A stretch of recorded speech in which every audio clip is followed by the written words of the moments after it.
What's up, everyone? Hope everyone's well. So today I'm sitting with the CEO of Empire Car Wash Group, Ken Weiner. He owns 10 car washes on Long Island, the #1 full-service car wash operator on the island. And I helped him transact on a bunch of different car washes. So he's going to take the mic and, we just want to go over how I handled the deal and how I gave him the best white glove service. Thank you, Mike. Nice to speak to everyone again. I've done podcasts in the past with Mike. Always a pleasure to share time with him, give information, updates to his wide social media contacts.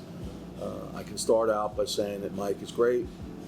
I've loved the deals we've done together, the way he's worked with me very flexibly, presented great deals with full disclosure, and then helped me do what I do, which is really dig into things, do due diligence, and take deals through completion.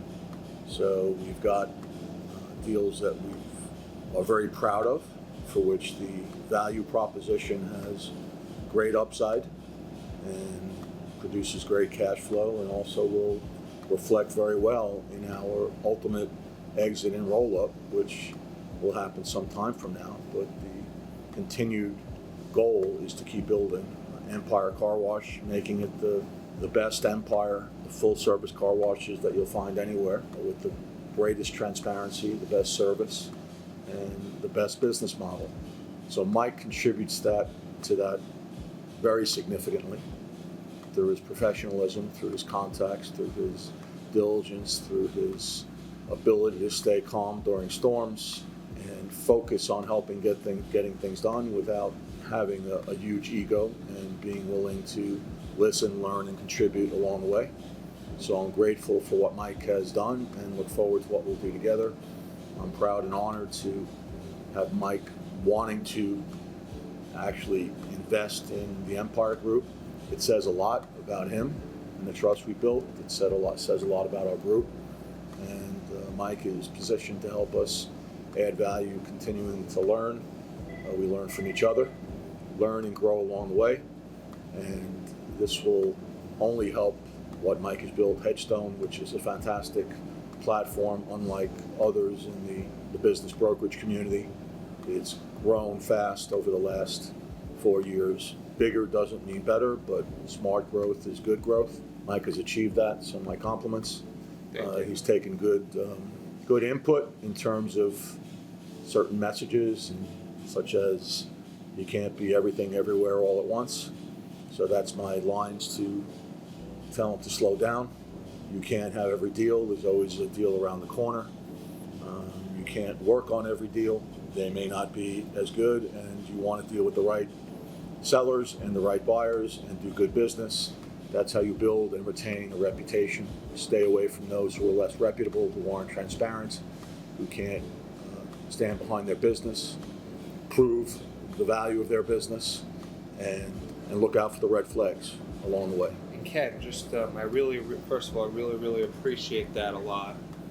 Without giving away names of locations, when I introduced you to those deals last year, the package of 3, what caught your eye in a deal like that? Was it the seller financing? Was it the revenue that was there? Was it the upside in the deal? What caught your eye on those 3 deals that I sent you? It was the upside. It was knowing what using the Empire brand methodology we can do with a good base, performing detailed due diligence, leveraging from preliminary work done by other potentially interested parties that created transparency that wouldn't have otherwise been there.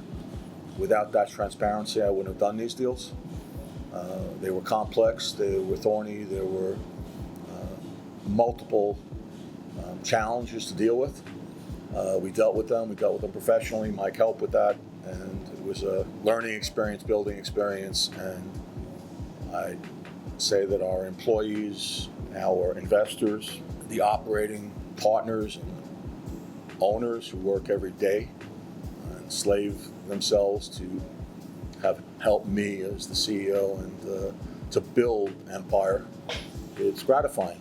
We continue to operate smartly yet fearlessly, Fear is not a great emotion. Challenging to reach new heights is our goal, but doing it smart and while learning along the way. How about memberships? You know, you're really big on a lot of these businesses that you buy. They're not big on memberships, and then you really optimize and put membership in place with Right. these deals. That's Right. your model. That's your main model. Exactly. I would state it simply to look at the Empire Car Wash Group website. What is it? No. EmpireCarWashGroup.com? Yeah.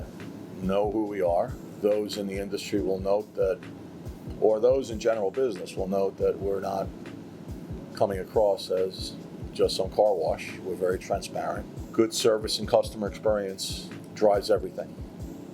Knowing your customer, knowing what they want, not thinking that the person that comes in 4 times a year and doesn't understand the costs of running a car wash and thinks it's just soap and water and magic happens after it goes into the tunnel. It's a lot harder than that. And using the membership model really fleshes out who your customers really are. Having them. Long Island, though, you know, we're on Long Island. You know, Long Island's a different market. There's a lot of express models in other states, but you know, you're a full service company. You know, your car wash group is a full service group. Could you tell everyone why you think that's the best model here? It's the best model for us because we're giving the customers what they want. We're giving them first-class service, which requires a premium in terms of everything that goes with it. So it garners a higher ticket price. It caters to people who don't want to vacuum their own cars, who don't want to do the inside, who value certain things in terms of doing the outside that not every car wash does, and we distinguish ourselves in that way, and we'll continue to. It's really giving the customer what they want as opposed to telling them what you'll give them.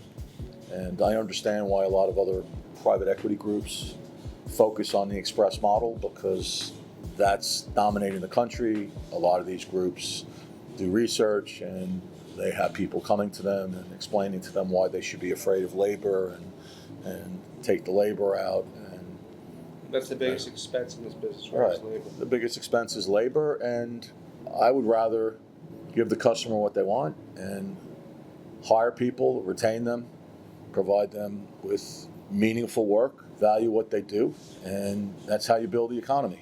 And the way you build memberships is really you incentivize the employees on commissions as well, right? Exactly. So I'm not going to go into huge detail on how we do it.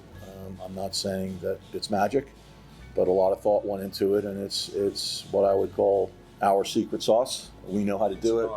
It's an art, and I started with operators that didn't believe in membership. We learned how to market membership, price membership, sell membership, all of that.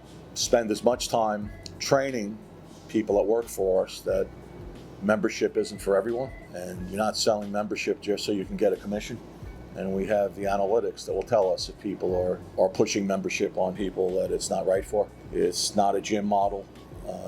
We're not renting real estate. We have equipment and process that could allow us to wash a lot of cars every day. Membership cars or cleaner cars. People that like a clean car, they're not going to spend consistently more time here when coming in with a clean car.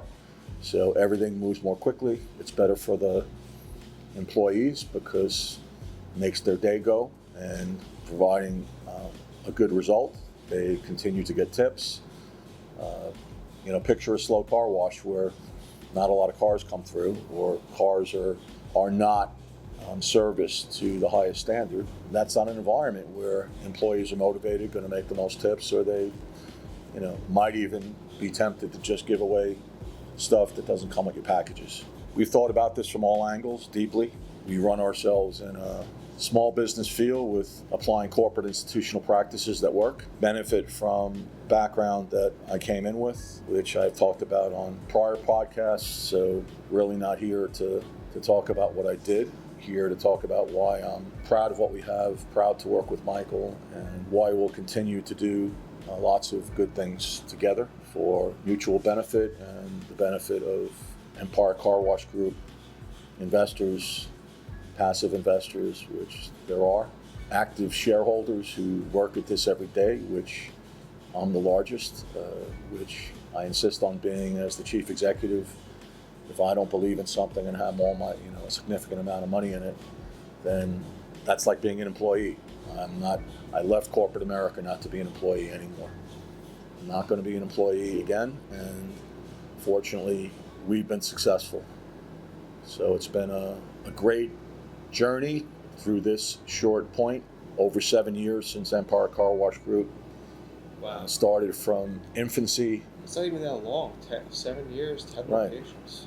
Yeah, and in earnest, we really started closer to 2018. The first couple of years were more so building a foundation. Every step of the way, we kept improving, and driving forward. Last question, just a very quick answer if you don't mind. What's the busiest time of the year in the car wash business? Busiest time of the year is, at this point, it's become less predictable. With membership, as long as it's nice out, the busiest time of year is the time when there's the least rain, the most sunshine, and weather that is inviting for people to go out. October has been a great month in the car wash business. Haven't had any rain, little rain, so October might turn out to be the best month of the year for Empire Car Wash Group. Those that are just waiting for the people to come in view car washes like a slot machine. When they pray for the weather that's accommodating, they pray for snow and salt, but not too much snow, not too little snow. Pollen season to last as long as it can. Do anti-rain dances and all these other things. That's not the business that I wanted to be in, and it's not the business I am in. So my view is, unless we have extended periods of rain, extended periods of cloudiness. Take, for an example, we have a number of car washes that are in semi-seasonal communities. So in the Hamptons, the busiest time of year is May through September. Even with clouds and heat waves, we see great customer flow. But the customer flow, when it's sunny out and it's not 100 degrees or 95 degrees in the feel of 110, we find that we do the best. And getting back to the point about October, this has truly ended up being,